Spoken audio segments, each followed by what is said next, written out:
दोस्तों नमस्कार, मैं आपका दोस्त मनोज कुमार मिश्रा, एक फिलोसोफर और एस्ट्रोलॉजर। मैं आप सभी लोगों का अपने YouTube channel astro aura world पर हार्दिक स्वागत करता हूं और आप सभी लोगों से एक रिक्वेस्ट करता हूं कि अगर आपको मेरी वीडियो अच्छी लगती है तो उसको लाइक जरूर कीजिए और चैनल को सब्सक्राइब करना बिल्कुल ना भूलें।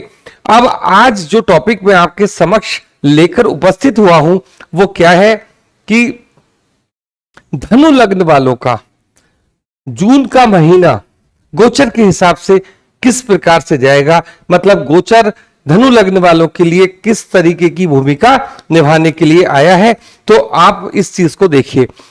तो सबसे पहले तो आप ये देखिए कि यदि कुंडली के पहले भाव में 9 का अंक लिखा हुआ है तो वो कुंडली किसकी होगी, कहलाई जाएगी धनु लग्न वालों की कुंडली कहलाई जाएगी अगर 9 नंबर पड़ा हुआ है।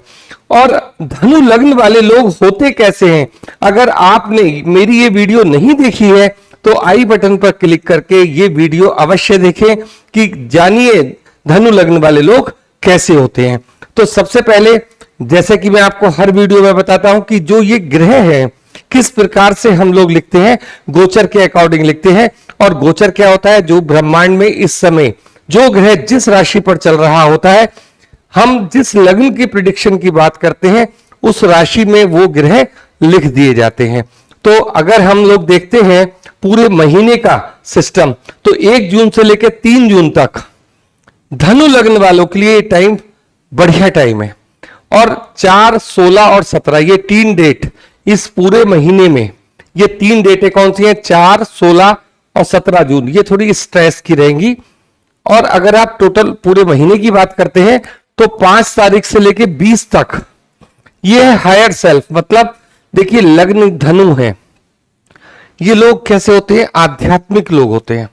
तो ये जो पीरियड है ना इनका 5 तारीख से लेके 20 तारीख तक, अगर ये आध्यात्म की फील्ड में कुछ रिसर्च वर्क करते हैं, मेडिटेशन वगैरह पर ध्यान देते हैं तो ये समय 5 तारीख से लेके 20 तारीख तक धनु लग्न वालों के लिए बहुत ही अच्छा साबित होने जा रहा है। कहने का मतलब यह है 5 से 20 का जो समय है ज्यादातर सांसारिक चीजों के लिए समय ज्यादा उपयुक्त नहीं है। 21 से लेके 30 तक ये गुड टाइम है। और जिन लोगों की, जिन धनु लग्न वालों की अभी जॉब नहीं लगी है वो कौन सी डेट में ट्राई कर सकते हैं, 5, 6 और 23।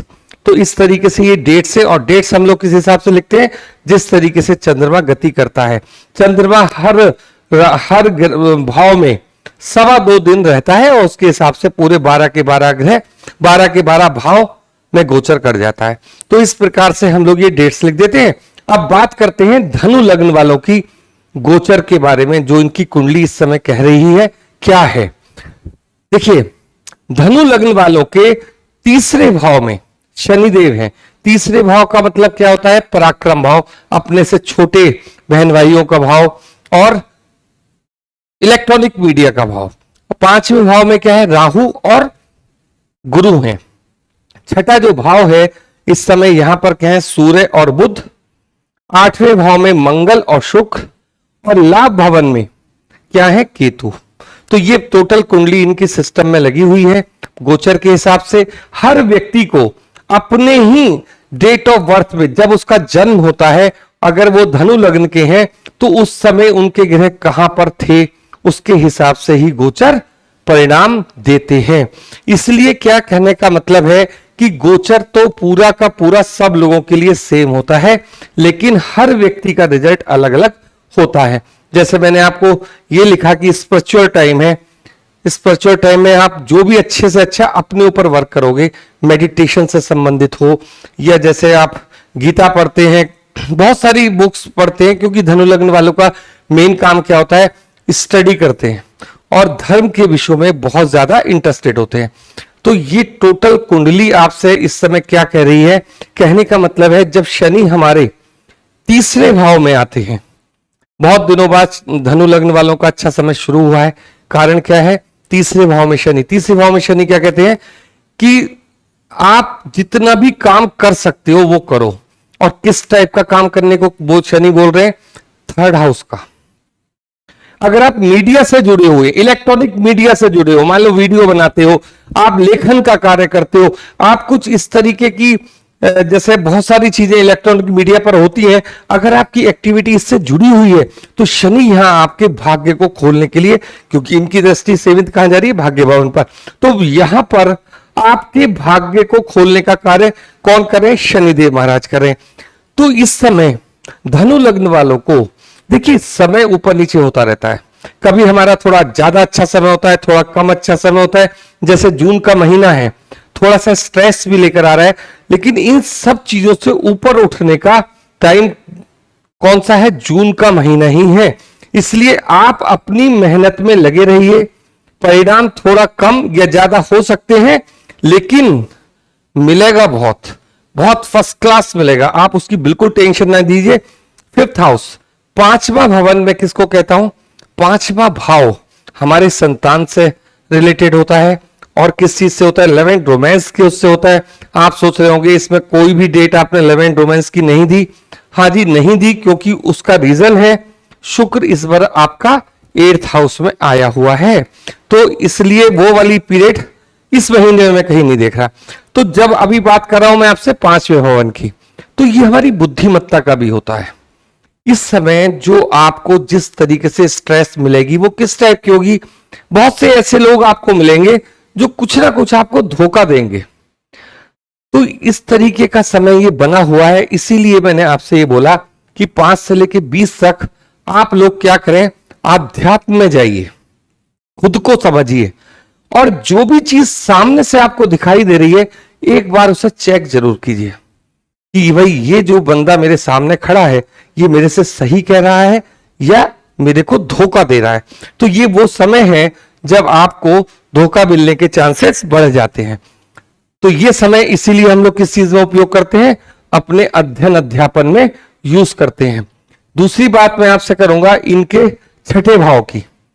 अब आप देखो सूर्य और बुध यहां आए हुए हैं। अब सूर्य जो है किस चीज का इंडिकेशन देते हैं, 5 नंबर देखिए कहां पड़ा हुआ है आपका, धनु लग्न का 5 नंबर कहां पड़ा हुआ है, मतलब ये पड़ा होता है हमें 9th भाव में। तो जब भाग्य का स्वामी छठे से अपना संबंध बनाता है तो ये क्या होता है, रोग ऋण और शत्रु कि घुसने का समय होता है।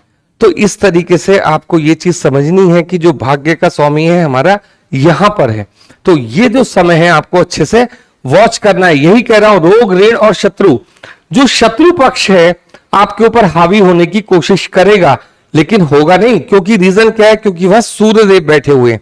अब बात करता हूं मैं आपसे बुध की, और धनु लग्न की जो कुंडली होती है वहां 2 नंबर उनको देखिए, एक तो 7वां भवन और एक कर्म वाला भवन। ये 2 भवन केंद्र के किसके हाथ में होते हैं, बुध के हाथ में होते हैं, और ये भी इस समय किससे संबंध बना रहे, 6th हाउस से। तो क्या मतलब है इसका, इसका मतलब है कि आप अपनी सर्विस दीजिए, आप सेवाओं में आइए। जो मैं आपसे कह रहा हूं कि वीडियो बनाइए, इलेक्ट्रॉनिक मीडिया, ये क्या होता है, ये सेवा का भाव होता है। आप पब्लिक के लिए कुछ ना कुछ कार्य कर रहे हो, आप पब्लिक के जीवन में कुछ ना कुछ वैल्यू ऐड कर रहे हो। आप हर समय ये मत सोचो कि हर समय मेरे पास पैसा आता रहेगा, नहीं, इस तरीके की बिल्कुल टेंडेंसी इस महीने के लिए बिल्कुल छोड़ दीजिए। कारण क्या है कि आपके 7वें भाव का और आपके 10वें भाव का दोनों का स्वामी कहां बैठा हुआ है, 6, और छठा भवन हमारा किस चीज का होता है, छठा भवन हमारा सर्विस के हाउस का भी होता है। तो शनि आपसे जहां एक और कह रहे हैं कि आप कर्म कीजिए, तो कर्म किस प्रकार का कीजिए, कर्म कीजिए सेवा भाव वाला। सेवा भाव वाला जब आप कर्म करोगे तो आपका क्या होगा, उन्नति होगी, आप आगे बढ़ते चले जाओगे। और जब आप सेवा के भाव को लेकर कोई कार्य करोगे तो मानसिक शांति भी आपको बहुत जबरदस्त मिलेगी।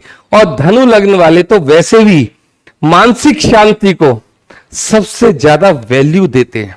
अब बात करते हैं हम इनके 8वें भवन की, और आप लोग जरा ध्यान से देखिए कि मंगल और शुक्र दोनों कहां पर आए हुए हैं, ये 8वें भवन में। तो पूरा का पूरा जो महीना है 30 जून तक धनु लग्न वालों को एक बार ये जरूर देखना है कि जो भी हम गाड़ी चलाते हैं टू व्हीलर हो, फोर व्हीलर हो, जो भी हो, तो उसको थोड़ा संभाल कर ड्राइव कीजिए। कोई जल्दबाजी करने की जरूरत नहीं है आपको। तो हो सकता है कुछ चोट फेंट आपके लग जाए, इस वजह से आपको कोई जल्दबाजी नहीं करनी, ना टू व्हीलर में ना फोर व्हीलर में। आराम से देखिए, जो सही लगे वो कीजिए। पूरा का पूरा मैंने आपको सिस्टम बताया। 11वें भाव में कौन है? 11वें भाव में बैठे केतु, और केतु यहाँ क्या करते हैं? 11वें भाव में बैठे हुए केतु क्या करते हैं? ये लाभ भवन है, और लाभ भवन के साथ साथ क्या है? हमारे दोस्तों का घर भी है। तो हमें क्या करते हैं? हमारे पूर्व जन्म के जो भी कार्य होते हैं उसका फल देने को यह बाध्य है। तो ये भी आपके लिए बहुत अच्छी भूमिका यहां निभा रहे हैं। तो कुल मिलाकर अगर मैं आपको धनु लग्न वालों के जून के महीने के बारे में बात करता हूं, तो कुछ डेट्स स्ट्रेस की है। लव एंड रोमांस का चांस इस बार कम है, और सारी चीज अगर आप देखें तो जो मेन टाइम है वो आपका स्पिरिचुअल टाइम है, अपने लिए दिया हुआ समय है। तो कुछ ना कुछ चमत्कार कीजिए अपनी लाइफ में, मेडिटेशन में आइए, कुछ अच्छी अच्छी बुक्स पढ़िए।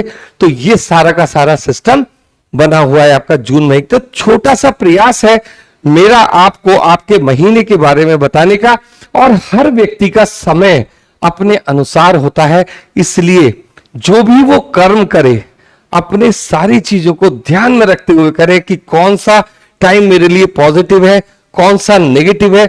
लेकिन एक बात जरूर ध्यान रखिए कि धनु लग्न वालों का कॉमन फैक्टर एक होता है कि वे लोग कहीं ना कहीं आध्यात्म से जुड़े हुए होते ही हैं, और जून का ये महीना आध्यात्मिक उन्नति का महीना है। आप इस बात को इस प्रकार से नोट कीजिए। आपको ये वीडियो कैसी लगी लाइक कीजिएगा, चैनल को सब्सक्राइब कीजिएगा, और आप लोगों ने इतना समय दिया उसके लिए धन्यवाद। आप लोगों ने इतना समय दिया उसके लिए थैंक यू।